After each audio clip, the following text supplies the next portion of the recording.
This episode is proudly supported by ArtsPay. As a hospitality owner, you know that when it comes to business, the right tools are everything, especially when it comes to payments.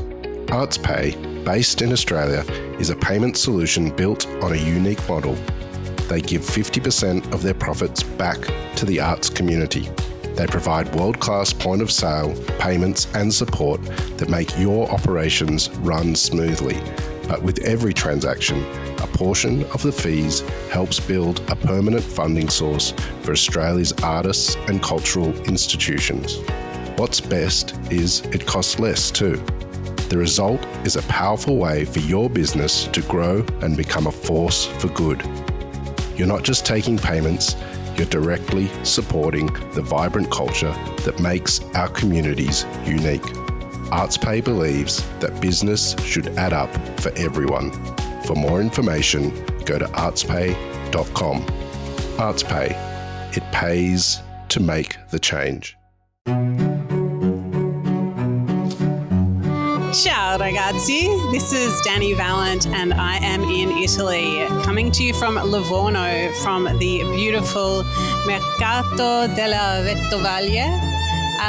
In the centre of Livorno, in a beautiful wrought iron building modelled on the markets of France. It's really spectacular here. It's around lunchtime, it's got a real buzz. There are people doing their shopping, people sitting down and having coffee and pastries, meeting their friends and chatting. A lot of important conversations seem to be going on. One thing I love about the feel of these markets in Europe is the importance that's placed on the business, the essentiality of food, of commerce around it, and just honouring the people that do it. So where I'm standing now in the centre of the market, which is glorious and grand, airy, with lots of natural light coming in through arched windows. There are some statues on the wall of the female traders who brought their produce to sell here. So there's some fish in stone. There's a lady carrying a big sheaf of wheat, another with a basket of produce. It's very, there's just an enormous amount of respect given to the important trade around food, and you can really feel it here today. So I'm going to chat now to Alessandro Camici, who has launched Italy's first oil bar. He's told me there are lots of wine bars, but what about an oil bar to express and celebrate the primacy of olive oil throughout Italy? So let's meet Alessandro. So Alessandro, tell me where we are. Welcome to the central market of Livorno. I am Alessandro from Livorno. And what do you do at the market, Alessandro? I have one oil bar, the first oil bar of Italy, and where is possible the testing of the different variety of olive oil from different regions of Italy. And why is olive oil so important? The olive oil is very important because it one product where inside you see many antioxidants. It's very good for health, for skin. Yes, because the olive oil with the green olive, and it's different the olive oil of green olive and the black olive. With 100 kilos of green olive produced only 9 liters of high quality, very good for the people. And the black olive with 100 kilos of black olive produced 40 liters, but it's different. Many quality, bad quantity. Many quantity, bad quality. I am one ambassador of the olive oil, and this is my passion. I really can feel your passion. How many different olive oils do you have in your oil bar? Yes, in my oil bar I have 70 different varieties of olive of different regions of Italy and in Spanish and Istria and Grace country. But Italy have 755 different varieties of high quality. And today, how many do you have? In this moment, I have only 2. Sorry, because the harvest is it on September, October, and 20 days I leave the new. And I have only one variety because it's finished yes.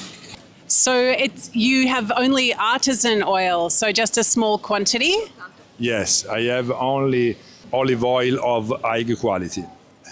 Guaranteed olive oil made in Italy, and only the best quality because in my store I don't want the bad quality.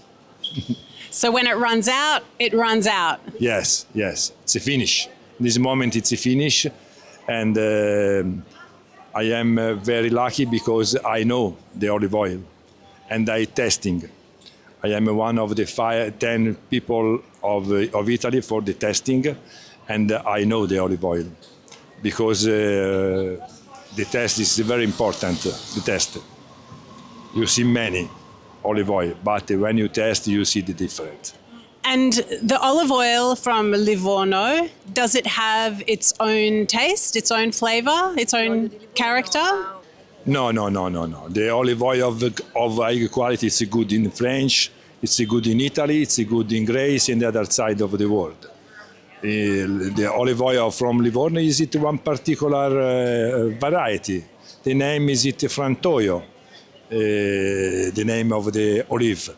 But it's a good olive oil of the world. It's very good, but the quality is good in every country of the world. The quantity, no. The olive oil of Livorno have one savor of artichoke, one little apple, one little green apple. So you're saying the oil from Livorno has this sort of fresh cut grass flavor, a little bit green apple, a little bit artichoke? That sounds really so many special characteristics. Yes, it's characteristics, special characteristics, yes, because it's different. Every region have one variety different. In Sicilia, you have olive oil with one perfume of tomatoes. In the North Italy, you have one olive oil with perfume of almond. Different regions, different variety of olive oil. Amazing. And Alessandro, why olive oil? Why your passion for olive oil? Quando ero piccolo, mio padre era Okay, so now I'm introducing Elena, our wonderful guide and translator. Well, his passion comes from the fact that his father loved olive oil, and they traveled all over Tuscany to find the best type. When he was an adult, then he developed the same passion of his father and tried to learn more and more. And he met a lot of people who made him understand, important people who made him understand the qualities and the advantages of olive oil. I love it. And Alessandro, what do you love about what you do? I like the passion. I have the passion. And per me vendere una bottiglia d'olio, non vendo l'olio per soldi. He says since he has passion, when he sells a bottle of olive oil, it does not sell the produce itself. He sells what is behind all of it. That means the search of the producer, his efforts, his work. So it's an added value. And the work, the intense work as well. So beautiful. Alessandro, thank you so much for sharing with us today. It's wonderful to be here with you, to feel your passion, and of course to taste your beautiful, fruity, spicy, intense and delicious olive oil. Thank you for your visit. I see you again. Definitely. So we've had a really brilliant day in Livorno with a wonderful guide, Elena Morelli, and I thought it would be wonderful to learn a bit more from Elena about Livorno food traditions. Tell me, what are the most important things that people need to know about eating here? Well, eating here is mainly appetizers, and we have a lot of seafood appetizers as well, and they're delicious, like clams, which are filled with tomato sauce and pieces of meat, and that usually comes in big plates. And pasta, obviously, I have to say, if you take appetizers and pasta, don't take the main course, and vice versa. If you take appetizers and you want to take the main course, don't take the pasta. Otherwise, it will be really too much. The ice creams are also extremely good, absolutely good, especially those with pistachio. And so my suggestion is to try them. I wanted you to see actually the grandfather's and grandmother's cake. They are filled with cream and chocolate, but they are not just so very often to see in the summer because they are heavy. It's more in the winter. Otherwise, the ice cream, absolutely. But make sure you don't eat too much. Otherwise, the taste is lost. If you eat too much, it's not good. Well, that's very good advice for all kinds of cuisines, Elena, absolutely. I'd love you to talk a bit about the seafood traditions and some of the dishes that you might find. Yes, for example, there is it's called, I have a blackout now, there's some type of food which come from Northern Europe. They were imported here. Oh, the herring. Yeah, not only the herring. Oh, the salt fish. Yes, the salt fish. They were imported here by English and Dutch. And they were a type of fish which could last a long time, provided they were placed in tins with a lot of salt. And they are called stoccafisso and baccalà. I know the names in Italian, and we eat that a lot. The baccalà alla Livornese is a famous course, which implies also the use of tomato sauce. And the baccalà has to be not fat. It has to be kind of thin, and that's very good.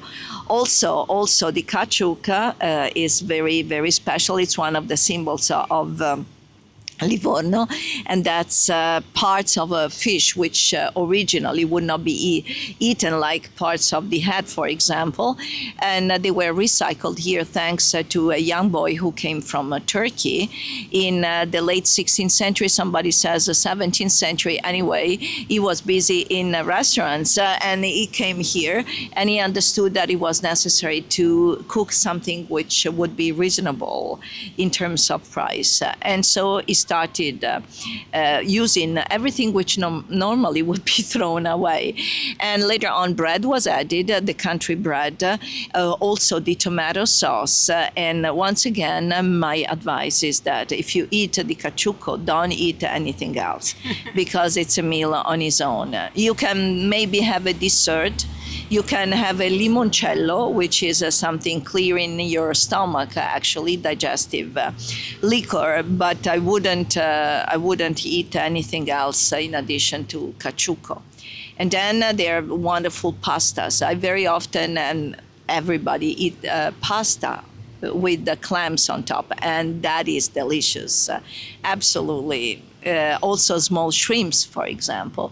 And as far as fried food is concerned, it can be big, but if you don't like certain type of food, the only thing you have to do is to ask for just the small shrimps, which you can eat easier.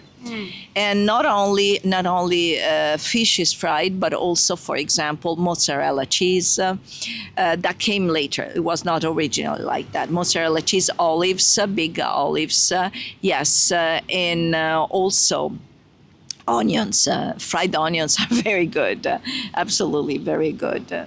Yes. It seems like there's such beautiful olive oil around here. Yeah. Do you think it's why the Livornese love to fry things up? Yeah, we know that fried food is not very healthy, but we eat that anyway because it makes a lot of fun. It's very good, especially when it's really hot. Absolutely. And in that case, you have to drink a white wine. Better if it is Prosecco, so produced in the northern part of Italy, but also in this area, Vermentino, for example, and other white wines which are produced in the area of Bolgheri, which is fantastic. So we're sitting here by the canal eating some fried fish, and I'm drinking, I think, the local wine, yes, the local fizz, which is delicious in this warm, sunny day. We're not that far from Florence and Pisa, these very famous towns that all the tourists go to. But do you think people are missing out by not spending a bit of time in Livorno? Yes, because Livorno is absolutely unique. It was built by the Medicis as a town. Before that, it existed as a village. And the Medicis, in order to populate it, issued a law according to which people from all over the world would be safe here if in their country suffered for religious persecutions or political persecutions, or if they had debt, or for other personal reasons. So that's why a huge number of people of English origin settled down here and enjoyed being here very much. Germans, Dutch, but also a lot of Jews, absolutely a great number. A lot of Jews had arrived here already in the year 1492 as they were exiled from Spain due to the Queen Isabel of Aragon. And so more or less the weather was the same, and the tradition. And in our food traditions, we have a lot of the Jewish traditions. Then we had the Russians, we had the Armenians, we had people really from all over the known world of that time. And each one of them brought a contribution in terms not only of food, but also of culture. Absolutely. And the Medicis, the ruling family who had issued this law, just asked the people to follow the Medicis laws, not killing other people, not stealing, which is common to everybody. And they assured that this being a developing town, they could find, their way to develop themselves. And that is what happened. The economy developed a lot between the 17th and the 18th century. In the 19th century, when there was the unification of Italy, trade was not as much as it had been in the past, because here people could enjoy actually no tax for the storage of the merchandise. But being Italy a united country, everybody had to have the same laws. And so that's why the industry started to develop, mainly with the shipyard. And so a lot of boats were built here. Nowadays, we're trying to go back to the natural, I would say, vocation, which is tourism, because actually a lot of people came on the Grand Tour before they settled down, in England or in other places, and they decided to stay. They decided to stay because here the weather is really fantastic and people are very friendly. They're being of so many different origins, you understand why they are so friendly, because they learned from the very beginning to live with with all the different traditions, respecting them. I love that notion that the history has played into the diversity and the friendliness and this idea of living together with beautiful flavors that everyone can share. Yeah. So, Pepper. Thank you so much for introducing us to Livorno, Elena. You're very welcome. It was a pleasure. This is Dirty Linen, and I'm Dani Valent. We air the issues that the hospitality industry finds hard to talk about, hearing from different people with unique perspectives. We want to hear from you as well. If you have something that needs to be said about a topic, get in touch so we can include your perspective. Contact us at dirtylinen@deepintheweeds.com.au or hit us up on Insta at Dirty Linen Podcast. We can't wait to hear from you.